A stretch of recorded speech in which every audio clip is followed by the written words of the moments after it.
दोस्तों आज हम एक आज़ाद भारत में सांस लेते हैं क्योंकि अंग्रेजों से हमें 15 अगस्त 1947 को आज़ादी मिली थी।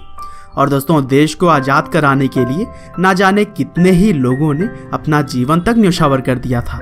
हालांकि यहाँ भी आज़ादी के लिए लड़ने वाले खासकर दो अलग अलग विचारधाराओं में बटे हुए थे, जिनमें से एक तरफ तो वो लोग थे जो कि आज़ादी को अपनी ताकत के दम पर छीनना चाहते थे, तो वहीं कुछ लोग शांतिपूर्वक अहिंसा के मार्ग पर चलते हुए आज़ादी हासिल करना चाहते थे।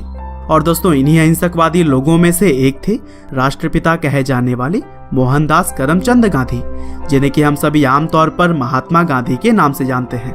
और दोस्तों गांधी जी भारतीय इतिहास के वह व्यक्ति हैं जिन्होंने देश हित के लिए अंतिम सांस तक लड़ाई की है, और उन्हीं की तरह ही हजारों वीरों की वजह से हमारा देश 1947 में आज़ाद हो सका था। तो दोस्तों आज के इस वीडियो में हम भारत के सबसे लोकप्रिय लोगों में से एक महात्मा गांधी के जीवन के बारे में जानेंगे कि किस तरह से आखिर अहिंसा के मार्ग पर चलने वाले गांधी जी ने अंग्रेजी हुकूमत को हिलाकर रख दिया था। तो दोस्तों इस कहानी की शुरुआत होती है 2 अक्टूबर 1869 से, जब गुजरात के पोरबंदर शहर में महात्मा गांधी जी का जन्म हुआ। उनके पिता का नाम करमचंद गांधी और माँ का नाम पुतलीबाई था। हालांकि भले ही गांधी जी पोरबंदर शहर में पैदा हुए थे, लेकिन जन्म के कुछ साल बाद ही उनका पूरा परिवार राजकोट में रहने लगा और फिर गांधी जी की शुरुआती पढ़ाई भी वहीं से हुई थी। और दोस्तों 9 साल की उम्र में पहली बार स्कूल जाने वाले गांधी जी शुरू से ही काफी शर्मीले थे और वह बचपन से ही किताबों को अपना दोस्त मानते थे। और फिर आगे चलकर महज 13 साल की उम्र में ही उनकी शादी उनसे 1 साल बड़ी लड़की कस्तूरबा से हो गई। दरअसल भारत में उस समय शादियां काफी छोटी उम्र में ही हो जाया करती थी। हालांकि आगे चलकर जब गांधी जी करीब 15 साल के थे तब उनके पिता का निधन हो गया, और फिर पिता के निधन के 1 साल बाद ही गांधी जी की पहली संतान भी हुई। लेकिन दुर्भाग्य से जन्म के कुछ समय बाद ही बच्चे की मृत्यु हो गई थी, और इस तरह से गांधी जी के ऊपर मानो दुखों का पहाड़ टूट पड़ा हो। हालांकि इन कठिन परिस्थितियों में भी गांधी जी ने खुद को संभाला और फिर 1887 में अहमदाबाद से उन्होंने हाई स्कूल की पढ़ाई पूरी की, और फिर आगे चलकर कॉलेज की पढ़ाई करने के बाद से मावजी दवे जोशी जी की सलाह पर गांधी जी ने लंदन जाकर लॉ की पढ़ाई की। हालांकि 1888 में गांधी जी दूसरी बार पिता बने, और इसी वजह से उनकी मां नहीं चाहती थी कि वह अपने परिवार को छोड़कर कहीं दूर जाएं। लेकिन कैसे भी करके उन्होंने अपनी मां को मनाया और फिर 4 सितंबर 1888 को लंदन पढ़ाई के लिए वह चले गए, और फिर 1891 में पढ़ाई पूरी करके वह अपने वतन भारत वापस आ गए। हालांकि विदेश में पढ़ाई करने के बावजूद भी भारत आने पर उन्हें नौकरी के लिए काफ़ी भागा दौड़ी करनी पड़ी, और फिर 1893 में दादा अब्दुल्ला एंड कंपनी नाम के एक भारतीय कंपनी में उन्हें नौकरी मिली। हालांकि इस नौकरी के लिए उन्हें साउथ अफ्रीका जाना पड़ा था। और दोस्तों साउथ अफ्रीका में बिताए गए साल गांधी जी के जीवन के सबसे कठिन समय में से एक था, क्योंकि वहाँ पर उन्हें भेदभाव का काफ़ी सामना करना पड़ा। हालांकि इन्हीं भेदभाव ने ही उन्हें इतना सक्षम बना दिया कि वह लड़ने के लिए पूरी तरह से तैयार रहते थे। और दोस्तों यूं तो गांधी जी को सिर्फ 1 साल के लिए ही साउथ अफ्रीका भेजा गया था, लेकिन वहाँ रह रहे भारतीयों और आम लोगों के हक के लिए वह अगले 20 साल तक लड़ते रहे, और इसी दौरान उन्होंने नटाल इंडियन कांग्रेस की स्थापना की थी।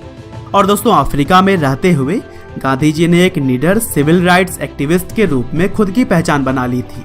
और फिर गोपाल कृष्ण गोखले, जो कि इंडियन नेशनल कांग्रेस के एक सीनियर लीडर थे, उन्होंने गांधी जी से भारत वापस आकर अपने देश को आज़ाद करवाने के लिए लोगों की मदद करने की बात कही। और फिर इस तरह से 1915 में गांधी जी भारत वापस आ गए, और फिर यहाँ आकर उन्होंने इंडियन नेशनल कांग्रेस ज्वाइन करके भारत की आज़ादी में अपना सहयोग शुरू कर दिया। और दोस्तों भारत के अंदर महज कुछ सालों में ही वह लोगों के चहेते बन गए, और फिर अहिंसा के मार्ग पर चलते हुए उन्होंने भारत के लोगों में एकता की गांठ बांध दी। यहाँ तक कि उन्होंने अलग अलग धर्म और जात के लोगों को भी एक साथ लाने का काम किया। और दोस्तों 1922 में गांधी जी ने असहयोग आंदोलन चलाया, जिसके तहत अंग्रेजी चीज़ों का इस्तेमाल भारतीय लोगों ने लगभग बंद ही कर दिया था। और फिर जब यह आंदोलन काफ़ी सफल साबित हो रहा था तब महात्मा गांधी को 1922 में 2 सालों के लिए जेल भेज दिया गया। हालांकि गांधी जी के जेल जाने पर लोगों के अंदर और भी गुस्सा आ गया, जिसकी वजह से पूरा भारत अब एक होने लगा था। और फिर इसी कड़ी में ही मार्च 1930 में दांडी यात्रा को भी अंजाम दिया गया, जिसमें कि 60,000 लोगों की गिरफ्तारी हुई। और फिर इसी तरह से ही आगे भी गांधी जी के नेतृत्व में क्विट इंडिया मूवमेंट की तरह ही कई और भी आंदोलनों को अंजाम दिया जाता रहा और इस दौरान गांधी जी की बहुत बार गिरफ्तारी भी हुई।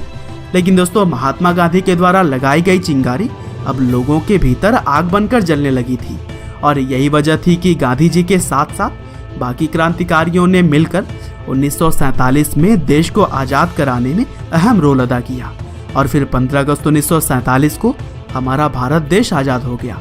हालांकि अभी देश के अंदर आज़ादी का जश्न चल ही रहा था, तभी 30 जनवरी 1948 को नाथूराम गोडसे ने गांधी जी की गोली मारकर हत्या कर दी और फिर इस घटना ने न सिर्फ देश में बल्कि पूरी दुनिया में ही शोक फैला दिया। हालांकि 15 नवंबर 1949 को गांधी जी के हत्यारे नाथूराम को फांसी दे दी गई थी।